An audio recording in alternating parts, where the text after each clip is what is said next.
Sziasztok! Egy Minecraft takítos szervert fogunk csinálni. Lássunk neki. Létrehozunk az asztalon egy mappát, amit elnevezünk. Az én esetemben szerver lesz a neve, ti esetetekben aminek akarjátok, megnyitjátok. Belementek a böngészőbe, a bucket.org nevű oldalra, és itt rámentek a Get Craft Bucket-ra. Igen, hogyha Windowsotok van, akkor ezt a verziót másoljátok ki. Ide létrehoztok egy szöveges dokumentumot, abba bele rakjátok, de mielőtt lementenétek itt ezt átnevezitek false-ra, és úgy mentétek, hogy file, mentés másként, de beírjátok például, hogy start.bat. Végül is mindegy, hogy minek nevezitek el, csak legyen a végén egy bat nevű kis írás. Minden fájra átrakom. Jó, lementik, lépek ebből ki. Ezt ki is lehet törölni a szöveges dokumentumot. Jó, már nem lesz szükség. Jó, akkor rámegyünk erre a oldalra. Majd a leírásban rakok linket. És akkor letöltjük a 1.6.2-es verziót, ezt, ami szürkén van. Ugyebár én azért ezt töltöm le, mert én TT Craftról vagyok, és ez 1.6.2-es. Jó. Itt erre annyira rámegyünk, letöltjük, én már leszettem.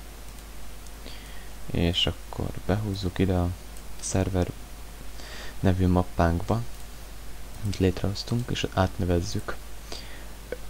Ez a sok szám, meg minden, ez nem kell ide, csak annyi, hogy Craft Bucket. Ennyi kell összvisz. Jó, akkor ezt a startot elindítjuk, addig le lehet tölteni a Hamacsit, mert ugye az is kell hozzá. Azt majd rakok egy linket a leírásba, bár szerintem mindenki le tudná tölteni. De majd lesz ott a leírásban egy link. Jó, megvárjuk, még ezt megcsinálja. Most a mappokat generálja le, vagy hát a világokat, az endet, a nethert, meg a alapvilágot. Jó, kész is, mindegy betölt, vagy még ír valamit, utána leállítjuk a stoppal. Előre beírom, hogy stop, de még nem enterezem le. Várni kell valamire. Vagy nem. Jó van.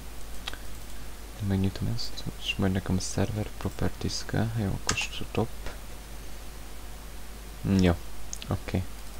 Itt a server properties, ami nem tudom hol van.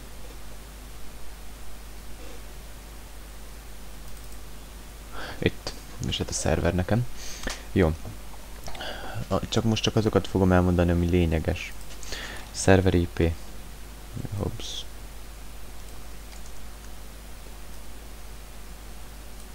Jó, akkor igen. IP-t másolunk. IP másolás. Jó. Online modát rak false-ra. Hát kell rakni false-ra, igen. Itt vannak még ilyenek, hogy PvP legyen-e. Ha false, akkor letiltod. A game mode. Itt még ez az egyet elmondom, hogy ez az, hogy hány játékos legyen a szerveren, hányan tudjanak fölmenni. Itt meg ez beírott például, hogy Dávid szerver, vagyis ne az írt, hanem amit akarsz, mert ez lesz ott a szerverednek kiírva.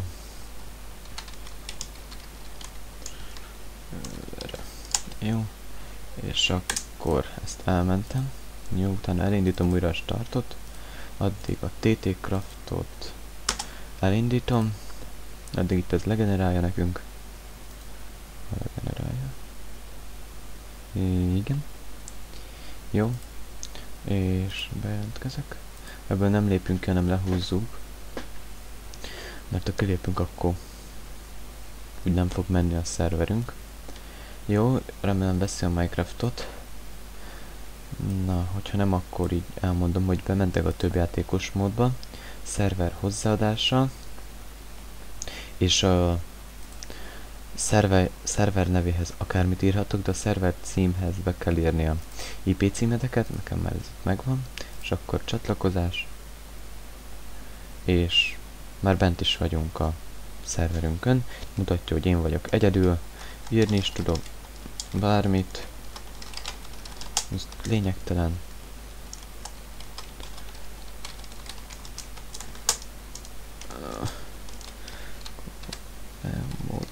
Mit csináltam? Na. Még pluginokat is majd be kéne rakni, de arról is lehet csinálni külön egy videót. Jó, nem lehet OP-nak itt átírjuk magunkat, hogy OP és a nevünket. És akkor itt kiírta, és hát elmondom, hogy amit elindítottunk startot, oda be kell írnod, hogy OP space és a saját nevedet, és utána már itt tudsz game modolni, vagy hogy mondjam, és akkor itt körbe repkedsz bármi. Na hát így ennyi lett volna ez a videó. Köszönöm a figyelmet, sziasztok! Ezt meg leállítjuk stoppal. Na, sziasztok!